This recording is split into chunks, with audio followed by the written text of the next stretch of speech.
We also said that we would cover the topic of difficult calls.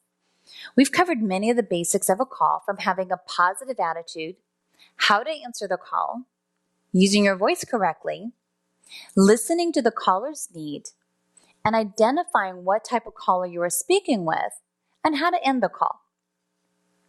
However, as a customer service representative, you unfortunately will encounter your share of difficult calls involving angry customers as well as challenging scenarios.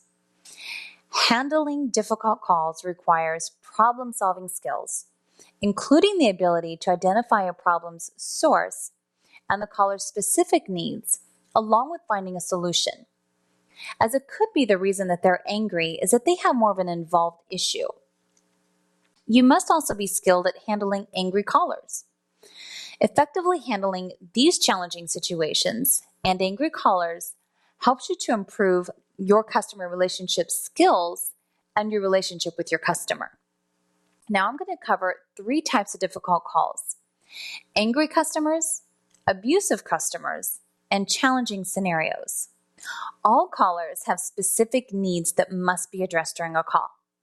However, angry and dissatisfied customers have needs that extend beyond those of standard customers. For example, an angry customer needs to be listened to, understood, and taken seriously. They also want to make sure that they're respected and reassured of your competence and ability to resolve their issue. They're going to expect immediate action as well. Angry and dissatisfied customers are upset over a problem with your company's product or service and need to be listened to and understood by a company representative. There is nowhere else for them to go but to you, the CSR. They want to know that you have heard their complaint and that you're trying to understand what's going on. It is of great importance that you remain calm and stay in control of the call. Most of us have been that angry customer at some point. I myself have had disputes with CSRs about issues, and I may start out on the call feeling slightly upset. But I am able to feel better about the situation if the CSR remains calm, understands my issue, and even if they're unable to help me, I can sense if they're trying to do a good job and make me happy, I can still end the call as a satisfied customer. I've had bad experiences with resolving issues, and it's usually because these basic call handling procedures, they just weren't followed. Or the CSR seemed unconcerned or unable to understand the situation, and it caused me to grow more frustrated. So taking these callers seriously and showing them respect is something that's going to be very important. They want to hear an apology. So saying that you're sorry can express that you are sorry for the customer's bad experience without exactly implicating any wrongdoing. There is a company in Oklahoma called Quick Trip, and they're in other places too. And they're a gas station, kind of a fast service, drinks and other type of company as well. They're on almost every corner in Tulsa, Oklahoma.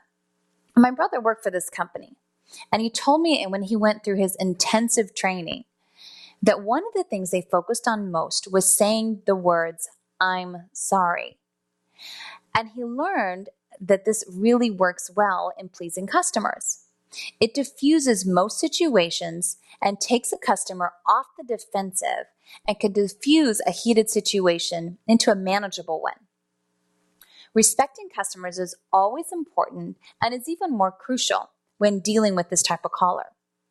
They want to be treated as the most important person, and they want to be they don't want to be treated like a problem that you have to address.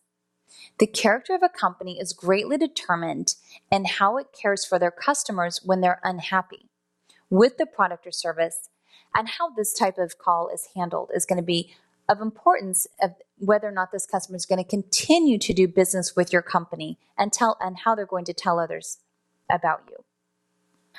Here's some more tips for angry callers. They need to have a reassurance of resolution. They want to know that the problem has been solved and that it won't happen again. So your manner of speech and assistance on this call will be their reassurance that they can trust you. You must take extra measures to correct the problem. This is true call ownership, owning the solution for every caller.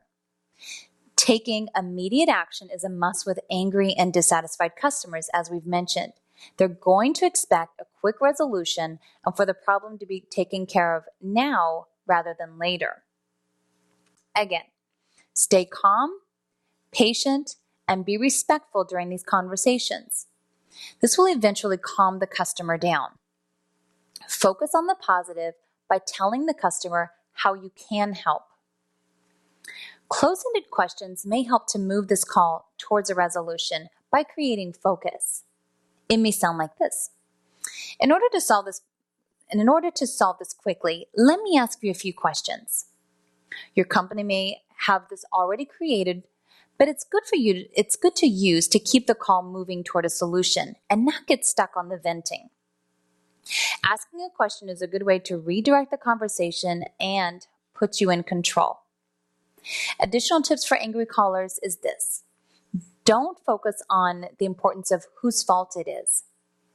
In these calls, you don't want to get into this type of discussion.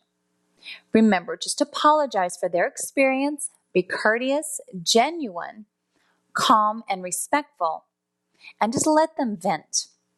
The customer's venting is to make sure that you hear and understand their experience was negative.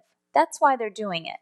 And to persuade you to take responsibility to fix it and mend their relationship with your company, which are all valid points.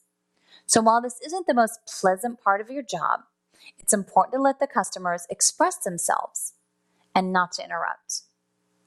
The key to listening on these calls is to listen to their words and throw out the negative tones of their message. This is very possible if you're focused on the resolution and satisfying this customer. I recommend an angry caller's reminders list to help keep your emotions focused on this call. This can be a bullet point list that just says, number 1, this will happen. And it may happen on a daily basis. So take deep breaths, and then you can put as your third point to listen, listen, listen. Then you want to put to show respect.